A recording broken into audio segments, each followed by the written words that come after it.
Good morning, NextGen Nation. Welcome to the first breakout session, Understanding and Leveraging Your Influence at Work. My name is Lauren Walker, and I'm a senior staff writer at GovLoop. Thank you so much for being with us today. So let's get to our topic. Your influence in the workplace is more important than you may realize. It can be a superpower, but you need to understand how it works and how to leverage it to get buy-in from your team and accomplish great things.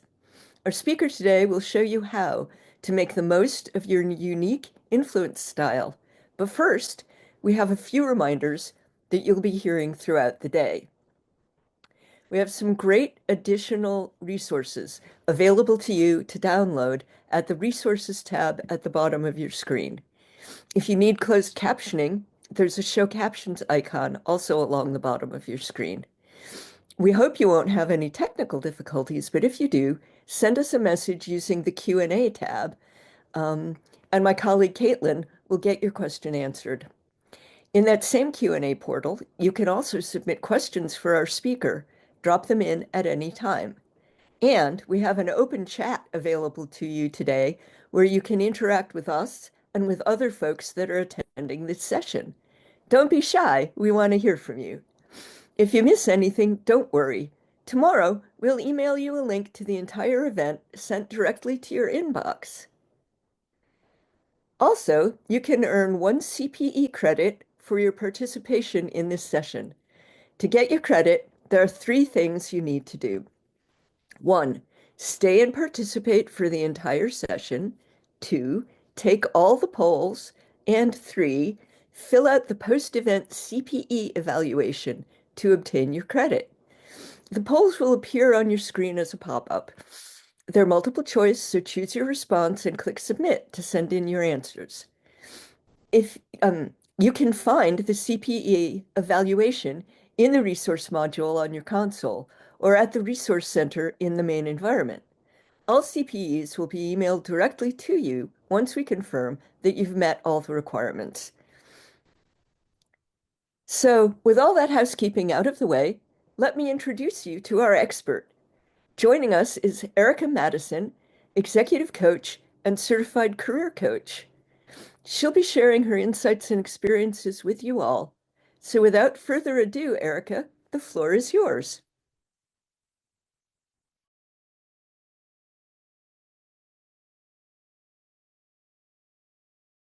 Thank you so much. It's a pleasure to be here with all of you today.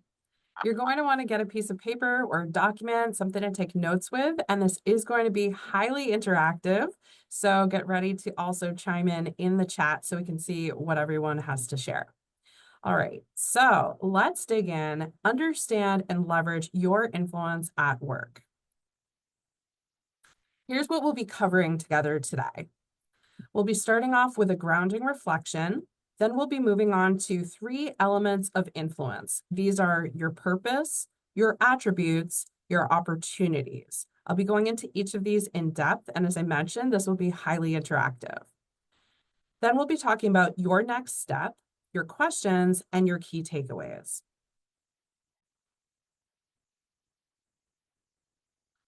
Let's start off with a quick poll.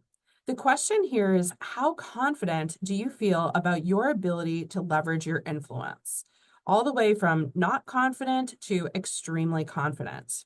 Lauren, could you go ahead and pull up that poll, please? All right, there it is. Let's see what folks have to say.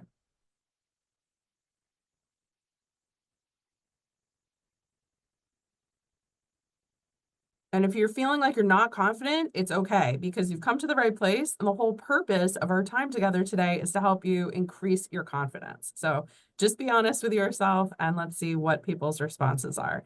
We have a nice big crowd today, so we have a nice sample size.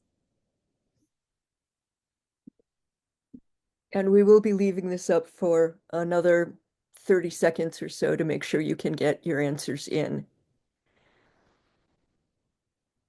Erica, where are you coming to us from today? I am located in Massachusetts. Right now I'm in Brookline, which is my hometown right next to Boston, and I reside in Boston. That's great. I'm actually in Cambridge, so we're probably having the same overcast weather today. Indeed. Yes. Well, we'll have to get together in person sometime. Yeah. Great. Okay, just a couple more seconds here on the poll. Okay. We have 61 of 62, so I'm going to say the poll is in. And here are your results. All right. Great. So nice mix, all the way from not confident up through confident. So just pay attention to where you feel like you are right now, and wherever you are on the scale is perfectly fine. You have to start somewhere. I think of it as like a lump of clay. You got to have that lump of clay so you can make something awesome. In my case, I don't know how awesome the thing is that I would make because I haven't done any pottery in a very long time, but you need that like a lump of clay to get started. Okay, so that's where we are right now, and then we can play with that clay. All right, so beautiful. Thanks for those responses, everyone. And now that we have those, I'm already seeing some comments and questions in the chat. That's awesome. So somebody's sharing, I have the trouble knowing the difference between influence and manipulation. Really interesting. Let's actually take that and just have some dialogue on that in the chat just for a few seconds. Folks, what do you see as the difference between influence and manipulation? Any kind of keywords that come to mind? Any thoughts on that? Go ahead and throw those in the chat.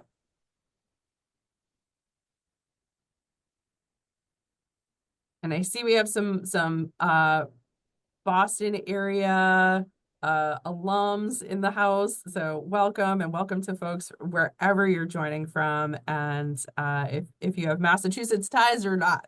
All right, so lots of comments here. Let's see what folks are saying. Intent. Okay, interesting. Influence is positive to all, whereas manipulation is self-serving. Others are saying that manipulation is a negative intent. Some are saying that influence could be positive, whereas manipulating probably up to no good. Okay, lots of thoughts on this. I think this could be an awesome topic for a future workshop. So I'm gonna pay attention to these comments later. But let's keep rolling right now. So we're going to go into a grounding reflection, really, so we can be present and mindful of what we are focusing on here together right now. All right. So what I want you to do to get started, if you haven't already done so, is grab a piece of paper, a journal, a document, something that you can take some notes with, because you are going to come away with some takeaways that you're going to want to capture in writing today during our workshop. Then you're going to want to prepare to jot down a few thoughts right now and throughout the workshop, and get ready to share a couple of keywords in the chat, because here is the grounding reflection. What does being influential look like for me at work? I'm also going to put the question in the chat.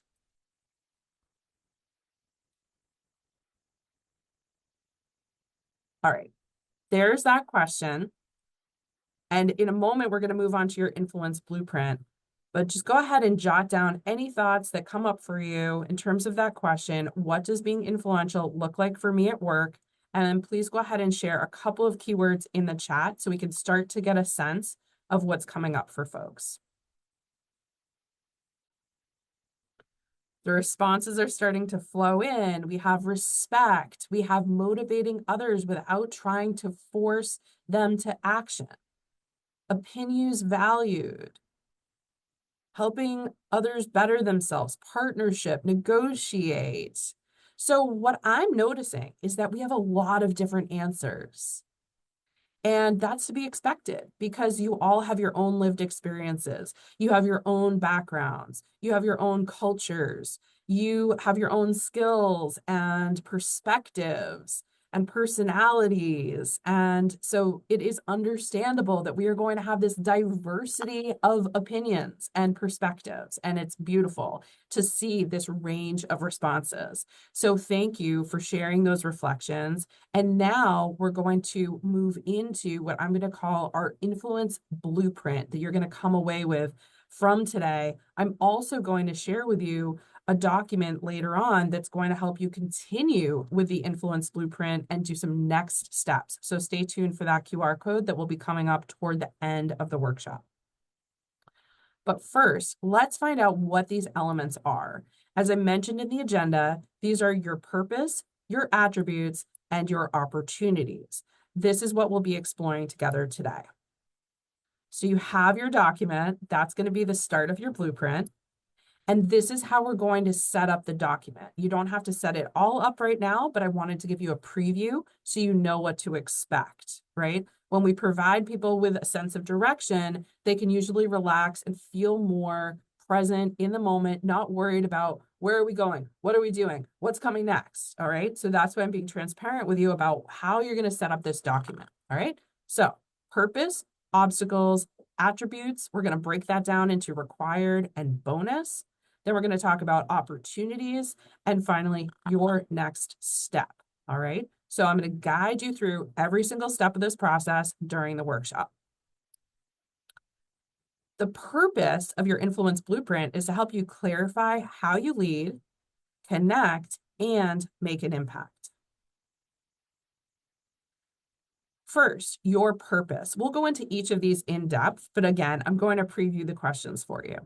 So when it comes to your purpose, my question here is, what purpose drives you? When it comes to your attributes, the question is, what strengths and qualities empower you? We're thinking about that in terms of building on that purpose, okay? So this is all building. This is all cumulative. And the last question here is about your opportunities. And that is, what opportunities feel aligned? So now let's dig into purpose. The question here is, what purpose drives you? So how many of you have ever felt any of these kinds of emotions? Lost, disoriented, perplexed, confused? Maybe you feel constant busyness. Maybe there's burnout. Maybe there are policy changes. Maybe there's a lack of alignment with leadership. These are just a few of the reasons you might experience these emotions. Go ahead and just put a yes in the chat if any of these sound like familiar emotions to you. Yeah, lots of yeses. Okay, so we're on the same page here. So the thing is, without reflecting, you lose sight of what matters. And these emotions can be a sign that you don't feel like you're fulfilling your potential to make an impact. So to leverage your influence and make a meaningful impact, it's necessary to take a beat and reflect. And you have to allow yourself to identify what really matters. So let's dig into this really important central foundational question of what purpose drives you. We're going to take a moment to reconnect with what drives you. It's easy to lose sight of it for a variety of reasons. So go into your blueprint that you're creating now, and in the purpose section, you're going to just jot down a sentence. Maybe it's just a few keywords. So get started on that right now. And then once you have something in your blueprint, go ahead and share in the chat just a couple of keywords that speak to what your purpose is.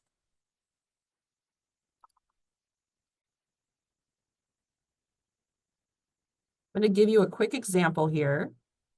It might be something like advanced clean water initiatives in New York City.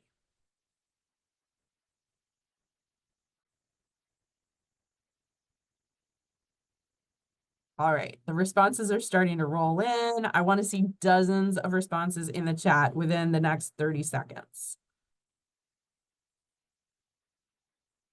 Beautiful. Whole range of responses, right? Because again, you all have your own experiences. You have your own skills, your interests, your values. We should see a wide range of purposes.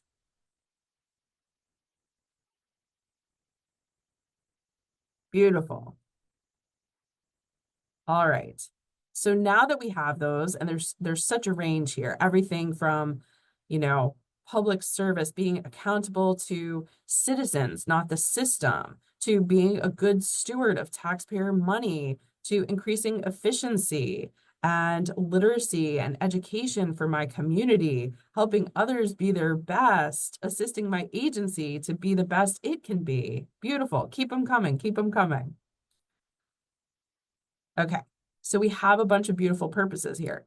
Now, I'm just going to give you a hint here. If you're struggling at all with this question, because I know it can feel really big and sometimes overwhelming to think about purpose, it can help to think of this is what helps you get out of bed. All right. I know this morning I had the alarm set. I might have hit snooze a few times, but then I thought about how I got to come be here with you all today. And that helped get me out of bed. Even though, as Lauren said, it's kind of a dreary, cool day here in Boston. What helps you get out of bed, regardless of the weather? You're like, yeah, I have stuff to go do, right? I have reasons for getting out of bed. Yeah, making a difference, right? Sometimes it's as simple as that. My kids, people depending on me, right? These all tie to your purpose. Some of you are saying your cat forces you to. Okay. We all have different forms of alarm clocks, right? Now, because I'm pragmatic, I'm a dreamer and I'm also pragmatic, I'm now going to also support you to identify some obstacles, right? Now that you've reconnected with what drives you, let's talk about what could get in the way. So we're going to move on to obstacles. And here are just a few examples. Lack of funding. I don't feel supported. I don't have authority. I feel unprepared. We want to be thinking about not only external, but also internal obstacles. So what do I mean by that? When we think about internal obstacles, this is thoughts. This is feelings that you might have. External would be things outside of you. These would be circumstances.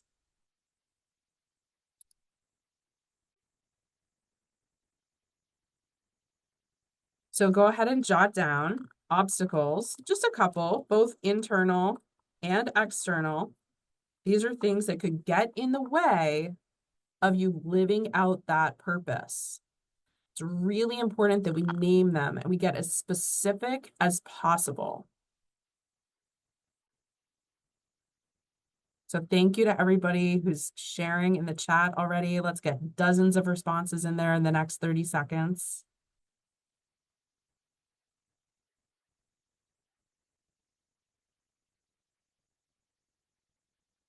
Yeah, lots of challenges, right? Lots and lots of obstacles. You could probably each name a dozen obstacles in a matter of a couple of minutes. But let's just hone in on a couple each. Again, you want a blend. You want a mix of internal and external.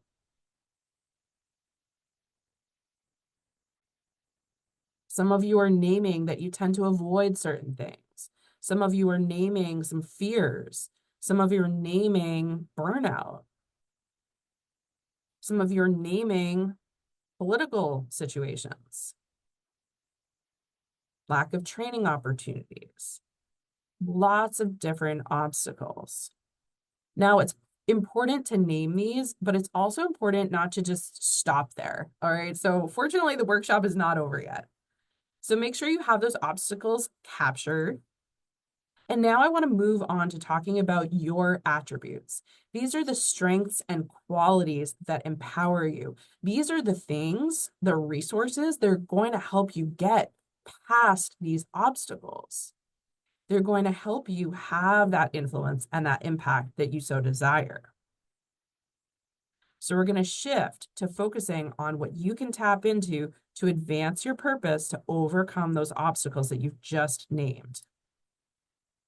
The question here is, what strengths and qualities empower you? Overlooking your strengths and qualities can limit your ability to influence and make an impact. And I can't tell you as a coach how much I see people do this. They overlook their strengths and qualities. The solution here to overcome what is called negativity bias and a scarcity mindset, where we're focused on lack, is to intentionally focus on the resources that we can tap into. And so how I'm going to guide you to do this is to take a quick inventory of your strengths and personal qualities so you can get clear on your resources.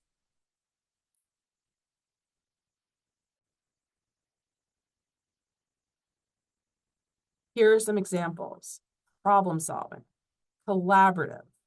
Maybe you're good at research. Maybe you're highly analytical. So what strengths and qualities empower you? Now, I've broken this down into two different segments. Required, these are the things that you absolutely must have to exert influence and have impact. All right. Those are the required elements. It's like if you're looking at a job posting, sometimes they'll have a section that is requirements, and they'll have another section that is nice to haves or preferences or bonus. You know, they use different language for it. Similarly, here, you get to have that structure when you think about your strengths, your attributes. These are the things that are absolutely required. They're essential. I need to have these attributes, these strengths, these qualities in order to be able to have influence and impact. And then there's what we will consider the icing on the cake. All right. Those are the things that are really lovely to have. They are bonus items. You don't need them, but boy, can they just help you take your influence and your impact to that next level that I'm here to help you do. So I want you to go ahead and write down 2 to 3 essential attributes that you possess, and then 2 to 3 bonus attributes. These are the ones that are really nice to have, but they're not mandatory for you. And then go ahead and share just a few keywords in the chat. If you'd like to break it out into those essentials and those bonus items, that's fine. If you want to just have one list, that's okay too. But let's see what those are. Let's get dozens of responses in the chat now. Now we do have another poll coming up in just a couple of moments, so get ready for that. All right, lots of responses starting to come in. Beautiful mix of different things that people are saying, everything from problem solver, excellent communicator, to adaptable, self-aware, confident, working as able to work independently or as a member of a team. We have folks who are logical, who dive into projects. Sense of humor, bonus item. Yeah, really valuable, important bonus item. I love using my sense of humor. Sometimes I have to rein it in a little bit because I can get a little too silly, but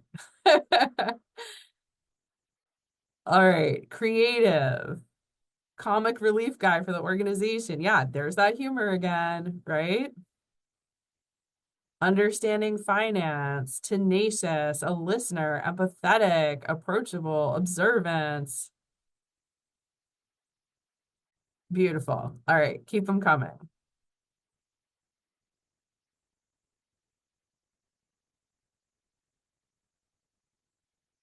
So now that you've captured those, let's take a poll. And this question is, to what extent, I'm going to put it in the chat, do you feel you regularly leverage your attributes? I know you have a lot of different attributes, but just focusing in on a couple you just listed. Not at all the time, somewhere in between. You have no idea. Oh, some of you are saying all the time. Cool. I'd love to hear more. How do you do that? Put it in the chat. All right, go ahead and respond to the poll, please. Make sure you get your response in there in the next few seconds. We still have a lot to cover, and I want to make sure we have plenty of time for questions as well. And so far we have 86% have answered, so. Great. Can we get to 95 in the next 15 seconds? See. Do, do, do, do, do, do, do, do. Do, do, do, do, do, do, do, do. Oh, stalled at 90. Nope, All there we right, go. there we go. 93.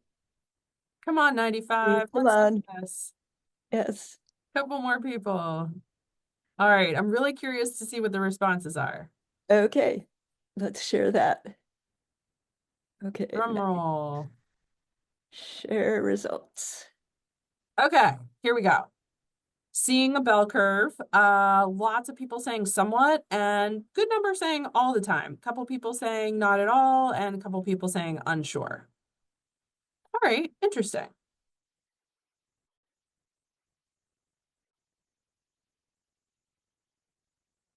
All right, so now that we've talked about your purpose, we've talked about obstacles, and we've covered attributes, we're going to move on to the third element of influence I'm sharing with you today, which is your opportunities.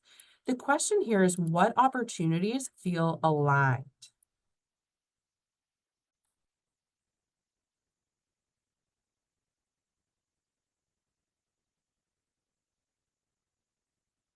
Overlooking contribution opportunities limits your influence.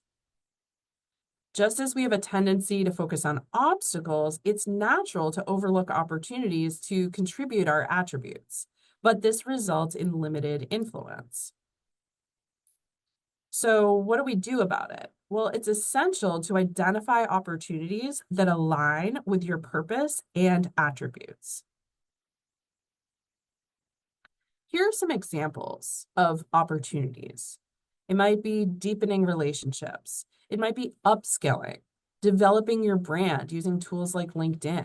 It could be making a career pivot. So what opportunities feel aligned for you? When I say aligned, I mean aligned with your interests, your skills, your experiences, your priorities, your life situation.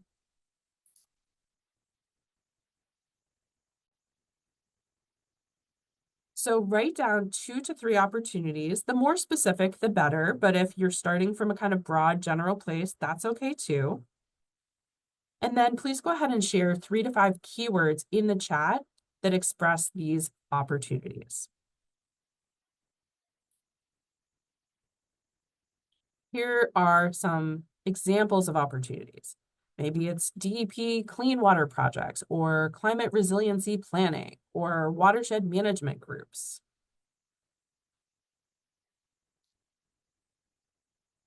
Could be partnering with these, could be applying to jobs at these, could be serving on a nonprofit board, could be like advisory boards, so many different kinds of possibilities and opportunities. And I'm going to push you to get as specific as you can. When you say self-improvement, what does that mean? How will you know you're doing it?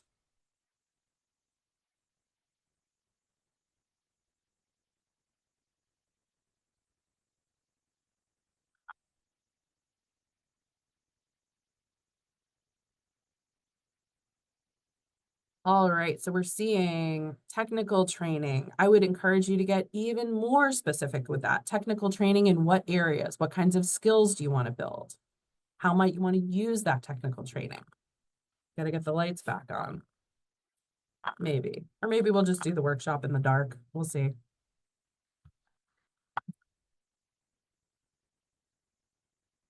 Okay, there we go. I'm back. Okay, what else do we have? Learning a new program in my new role. Joining organizations, taking courses, finding mentorships. Taking advantage of shadowing other employees in the field. Great. All right. Keep going. Keep going. Let's see lots of responses in the chat here.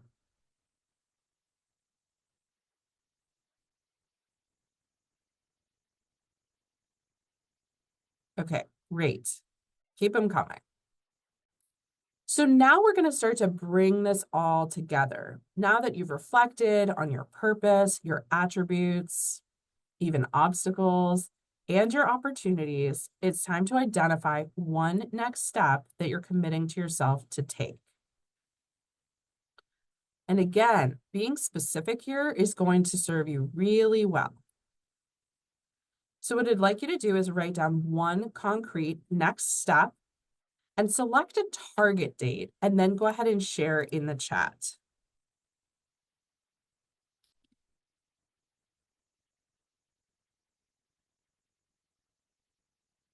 So get your calendar out, pick a date, be realistic, but also slightly ambitious. It might be like schedule a coffee with somebody in particular. Doesn't have to be some huge, overwhelming thing. In fact, I urge you to make it something that might feel too small, but something that is attainable, something that is concrete, something you could check off a list, something that will give you a sense of accomplishment and progress and movement and help you get unstuck if you're feeling stuck.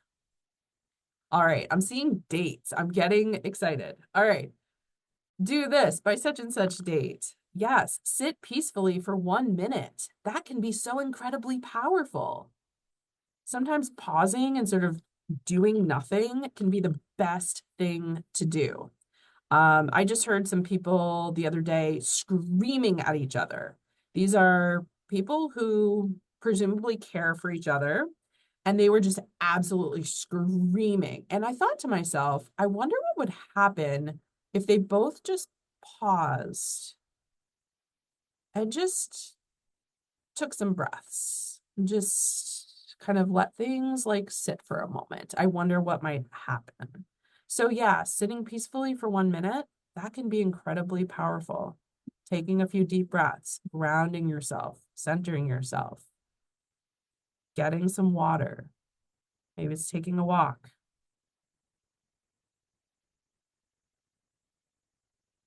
And the more specific that you can get, the more helpful this will be for you. So if it's get a new job by 2026, great. What is your target month that you would like to do that in? What is your target week? When would you like to start in that new role? What might your new job title be? What kind of organization? What part of a team do you want to be part of? What kind of issues do you want to be working on? I want you to get really specific. It's okay if you don't know the how right now, how it's going to happen. Don't concern yourself with that right now. If you're in the early stages of establishing your vision, it is not the time to figure out the how, the mechanics of it, the logistics of it. Let's get a few more next steps in the chat. Seeing some really thoughtful responses. That's wonderful. Taking certain tests by certain dates, going back to school by certain dates. Beautiful. And so I mentioned that I was going to share a resource with you that will help you take next steps.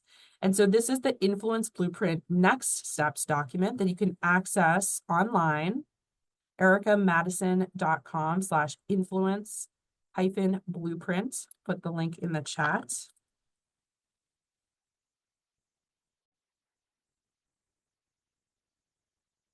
And this is going to help you continue building the influence blueprint that you've started today. So I urge you as a next step to go get that resource and start working on it today or tomorrow. And then I'd love to hear from you. How is it going with that? What is that helping you develop in terms of insights, next steps, motivation, inspiration? I'd love to hear from you. We're going to take questions, so I'd love you to share those in the chat or the Q&A.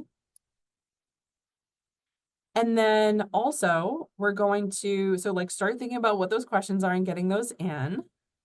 And then also, I'd love to hear your key takeaways. So let's get those coming through as well. What are you going to take away from our time together today? Let's do some reflecting. We're also going to do another poll in a moment, but let me just give you a moment to think about what questions you have and also any kinds of key takeaways.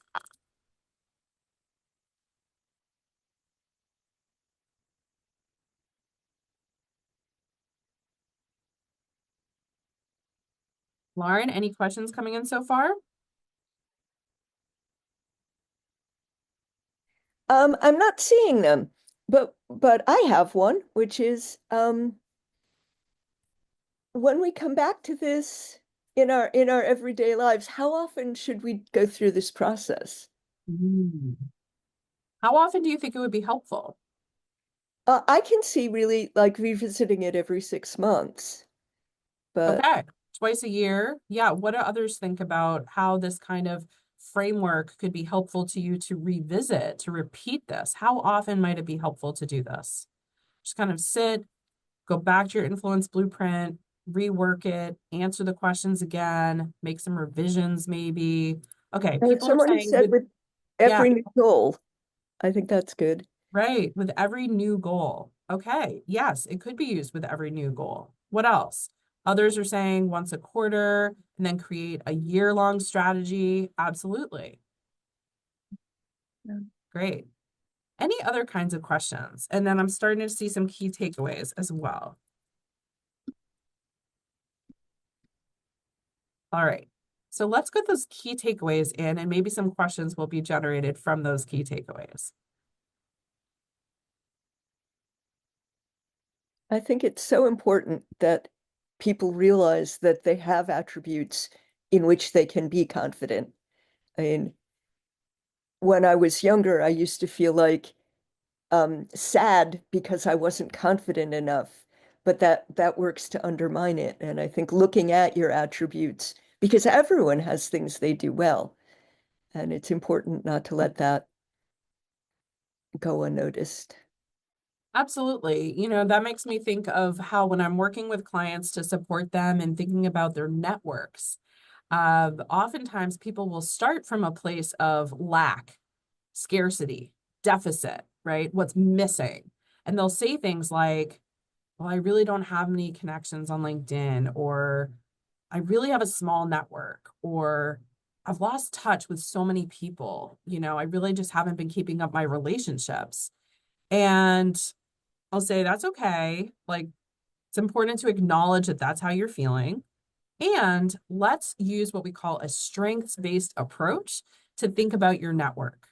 I don't care if you have one person who's close to you or 5 or 20 people who are close to you. I don't care if you have 10 acquaintances or 100 acquaintances. I don't care if you have 5 current coworkers or 500 current coworkers. It really doesn't matter. It's more about what you do with it. It's more about the quality of the relationships that you're cultivating. And as you start to feel more comfortable re-engaging with the people you already have some kind of relationship with, then you tend to build your confidence and your awareness about things. And it makes it easier to then start growing that network and forming new relationships.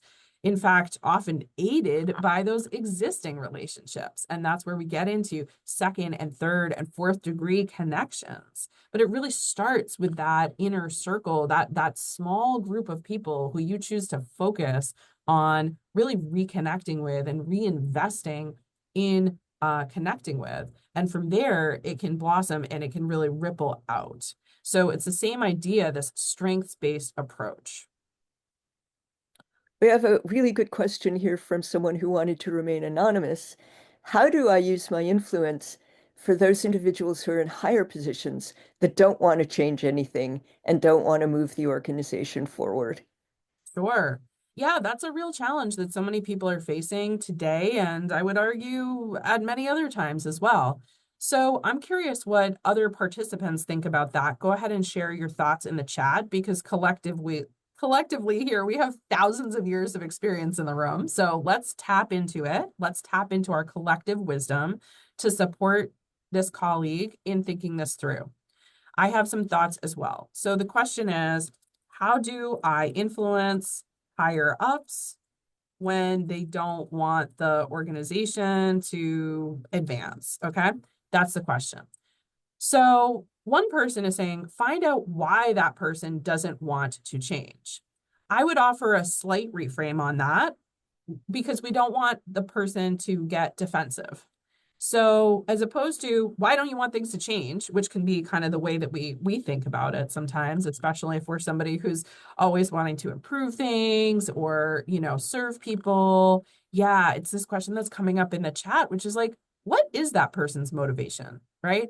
When you think about things like DISC is an assessment that us coaches use in our work sometimes to help people think about their leadership style, right? So you might have some people who are really dominant, really directive, very direct to the point, can come off as, kind of forceful sometimes. You might have people who are influential, right? They're inspirational, they're these visionaries. You have other people who are really into steadiness, right? Don't rock the boat, really into policies and rules and structures and status quo. And you have other people who are really conscientious. They really care about other people, people's feelings, people being included, teams, interpersonal dynamics, right? And so typically we have a primary way of being and a secondary way of being out of those different things I just mentioned, DISC, which is DISC. This is, again, one tool that's used in the professional development world that some of you might be familiar with. And it can help to really consider, where does this person perhaps fall within a framework like DISC? So trying to understand people and, looking at what they're doing, what they're saying, what they're not doing, what they're not saying, to really try to understand where they're coming from. And so that's very important, and really coming at the situation with empathy. What kinds of pressures are they under? What are they being maybe told by their boss or their constituents? What have you, funders, whatever the case may be. And so, really trying to come at it from empathy and recognizing that some situations are going to be easier than others for you to change. So you can work on your mindset and you can shift your approach sometimes, even when you can't make the kinds of, physical or tangible changes in the world that you're looking to make. You can start with yourself, how you're viewing a situation, what you're interpreting, your attitude, and so forth. And that is really the place to start. Just as we talked about with those obstacles, there are those internal obstacles, there are also those external obstacles. How are you viewing your role? Maybe you're viewing your role as somebody who's supposed to be moving things forward and making progress. And sometimes that might work. And then other times it might be something else that's called for. Maybe it's preventing harm. Maybe it's trying to preserve certain things. Maybe it's being adaptable. Maybe it's being kind, compassionate. Maybe it's making some changes in terms of how you're using your time, energy, money, right? So these are all things to be considering. Okay, any other questions coming in? Otherwise, we're going to go to the chat and see what people are sharing. Anything else? All right. So in the chat, people are sharing things like, understand how they want it to move forward and integrate your approach. Ask open-ended questions to really, get them thinking about, what they're looking to achieve, maybe why they don't want things to advance. What's the reason? Maybe they're visual, right? So how do you adapt your communication to be effective, right? I remember when I was an environmental protection lobbyist for a statewide nonprofit a few years ago, and I had to get to know the legislature really well here in Massachusetts, 200 legislative offices, right? And I discovered that sometimes my emails would just go totally ignored. And it was really frustrating because I was like, how do I reach people, right? How do I reach these senators and these state reps and their chiefs of staff and directors of policy and so forth? Well, what I discovered is, there's a reason that they're called lobbyists, because being in person can really help, hanging out in the lobby and just talking to people when they're physically there, right? So those in-person communications.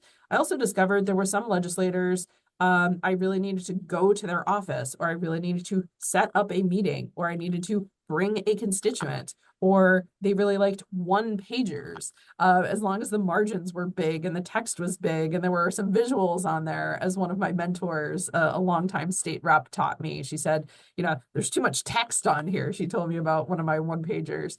So I had to adapt my communication to be effective for my target audience.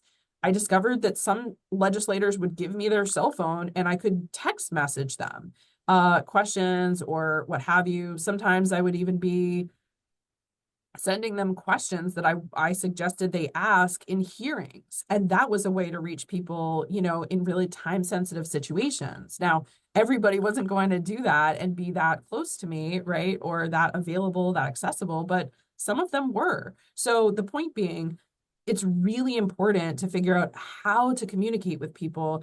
And that includes what time of day, what format, um, how succinct to be. I used to have a boss who would say to me, Erica, you need to get to the point. When you send me an email, if it's paragraphs, they're like, I'm not reading it. I'm just not reading it. Like, you need to get to the point, and ideally in the first sentence. And just tell me what you need or what the question is or what, whatever the deal is, and like put it in that first sentence. And I just thought, wow, okay, that's different for me. But I had to adapt because I wanted to reach my boss and it was hard to get FaceTime with them, right? So these are all things to be taken into account. Okay. But somebody's saying one pagers are life. Yeah, absolutely. Okay.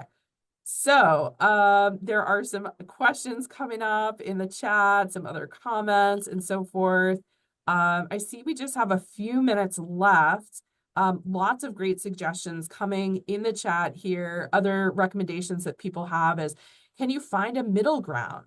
Something that you can agree on, right? And then kind of build rapport from there. Absolutely, right? So where are there overlapping interests? That's key.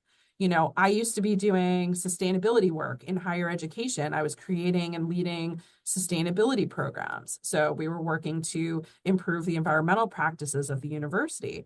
And I have to tell you, some people were totally on board. I was working with all these different people across the campus. Some of them were super on board. They really wanted to see this happen. They wanted these changes.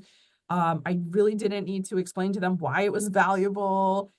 And other people were really a harder sell, whether it was the head of purchasing or the head of dining or that, any number of people. And I had to figure out what was important to them, right? Did they care about cutting costs? Did they care about making processes more efficient? Did they care about the reputation of the university and the community goodwill and town-gown relations? Did they care about making sure that the university was complying with regulations, with waste policies on the state level and what have you? Do they care about serving students really well, attracting, retaining, and engaging students? So many different kinds of perspectives and priorities that could come into play. I really needed to get to know them and what was important to them, and then I could find common ground with them based on what I knew was important to them. And then we could see how we could work together to achieve, the overall vision in a way that really resonated with both of us. And the messenger matters, right? Sometimes I wasn't the right messenger. Sometimes it had to be somebody in that building on their floor who was the one who was saying, hey, let's do such and such, right? It wasn't necessarily going to be effective if I was the one delivering the message. So also thinking about, should you be the one delivering the message, or is there somebody who'd be better suited to deliver that message at that time, on that topic, to that person or to that group? So the message matters, the format matters, the messenger matters, and the timing definitely matters as well. All right, seeing lots of great dialogue in the chat. So now we're going to revisit this question that we asked you earlier. Now that you've done all this work over the past hour or so, you've looked at your purpose, you've looked at obstacles, you've looked at some of your attributes, your opportunities, your next step. We've talked about some of the kinds of challenges and questions that you're facing. We've talked about some of your key takeaways. How confident do you now feel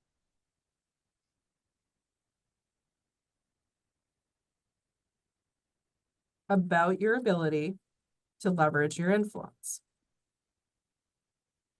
Please go Oh, ahead it's and respond interesting. to the poll. It's interesting. In the original poll, nobody said extremely confident, and now Correct. we're getting a few. So I think some of your message has made a difference already. Great.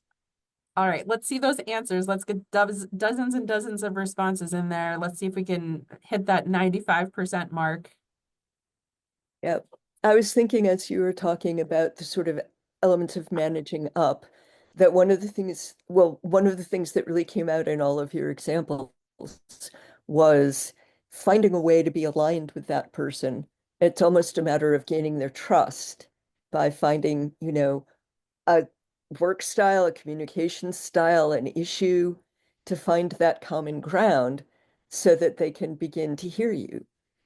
Yes, trust is huge. Absolutely. When we think about relationship building, whether it's with constituents, whether it's with elected officials, whether it's with community partners, like whoever it is, it's so important to build trust. And I find that sometimes we overcomplicate these things. Again, when I was an environmental protection lobbyist at a statewide nonprofit, I felt like I wasn't really connecting with as many of the lawmakers as I wanted to. And so I started thinking about what I could do to shift that. I didn't just want to have allies who were, the usual suspects who had cared about issues around our environment, for their whole lives or their whole careers or many years, who were already filing legislation on clean water and open space protection and so forth. I wanted to reach more of the legislature. And so what I ended up doing was in partnership, I organized walk and talks. I organized site visits. I went out into the districts across Massachusetts. I made arrangements with legislators. I got them coordinating with their local watershed groups and land trusts and other, community partners and leaders, activists and business leaders and so forth. And we together would organize these events where we would go do something. Sometimes we were going on a boat ride. Sometimes we were going to visit, a new rail trail or different things like this, farmland, what have you. And we were bringing people together. Sometimes we'd have food, which is, usually a good idea. It helps people really come together and get to know each other in a different way. And people were able to interact in small groups as well as the larger group. It just brought together a lot of different people. And I found that that was extremely valuable for building relationships with, committee members, committee chairs, different elected officials, influencers, leaders, policymakers, what have you. So that's an example of how I was able to build trust. And ultimately, it was actions like that that showed my interest, showed my curiosity, and showed also that my organization was a convener and a collaborator, a partner that really helped us move our agenda forward. Okay, we had 87% participation on the poll. And so here are our results. All right. So what are we seeing? We're seeing that some people are starting to say that they're feeling extremely confident. We have a lot of people who are saying that they're feeling confident, over half of you. We have a quarter saying you're feeling neutral, and we have 18% saying somewhat confident, and a couple of folks feeling not confident still at this point. But we are starting to see a shift in the direction of feeling more confident. So that's great to see. And I'm curious if you go ahead and put in the chat, what shifted your answer? If you did have a shift at all, why? So just anything you say about the shift that you experienced. Now, again, this has just been an hour-long workshop. So if you're feeling like you are starting to creep a little bit more toward confidence, I really encourage you to go ahead and get that resource that I shared a few moments ago. I'll go ahead and share that slide again so that you can get that resource and you can continue with this work, because there's only so much that we can do together in 1 hour. And I really want to support you to keep taking steps so that you can build your confidence, you can be more influential, you can have more impact while reducing burnout and building trust, building these relationships, and really living out your purpose.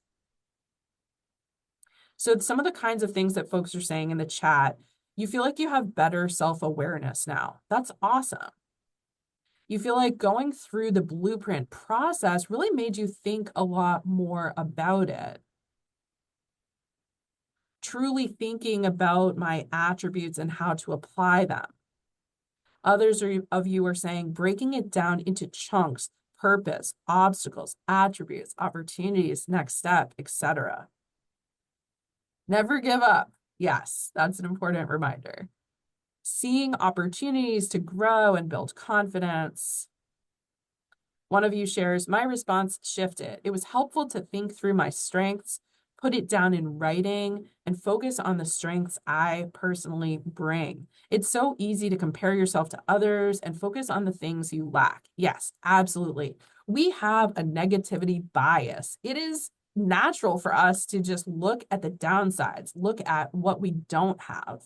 Instead, it's important if we want to make progress and we want to continue learning and growing and living our purpose, yes, we need to look at the work that remains, but we need to do it also within the context of all the progress that has already been achieved. So if you're thinking about this for yourself, look at all the education, the skills, the expertise, the knowledge, the relationships, and everything that you've accumulated over the years and decades, both in your personal life and your professional life. That is progress, right? Every time you learn, that is progress. It doesn't always come with a promotion or a raise or an award or a new title or something like that.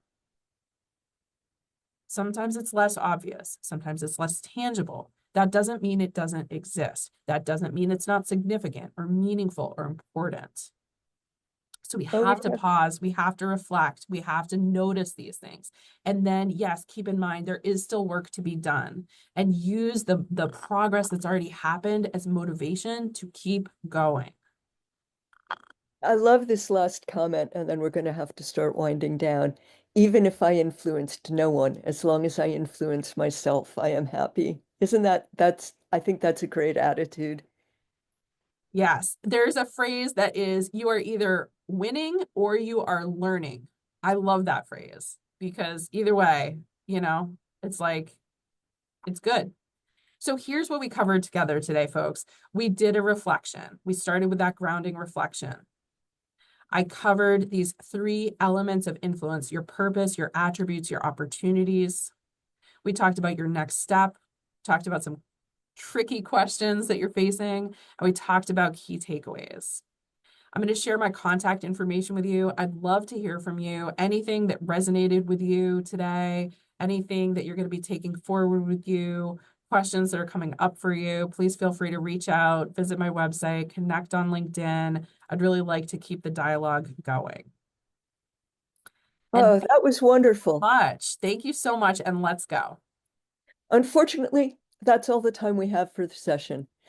Thank you so much, Erica, for sharing these wonderful thoughts and ideas. I can't wait to apply them. And thank you to our NextGen Partner Alliance for helping put on today's NextGen Summit. I do have a few quick reminders before we log off the session. Don't forget to fill out your CPE evaluation to get your credit. And if you haven't already, head over to the exhibit hall to check out our amazing booths. They're filled with additional information and resources. Up next, our lunch keynotes are at 12:30 p.m. Eastern. You can access them in the Sessions tab in the main environment. And again, thank you so much for joining us. We'll see you in the next session.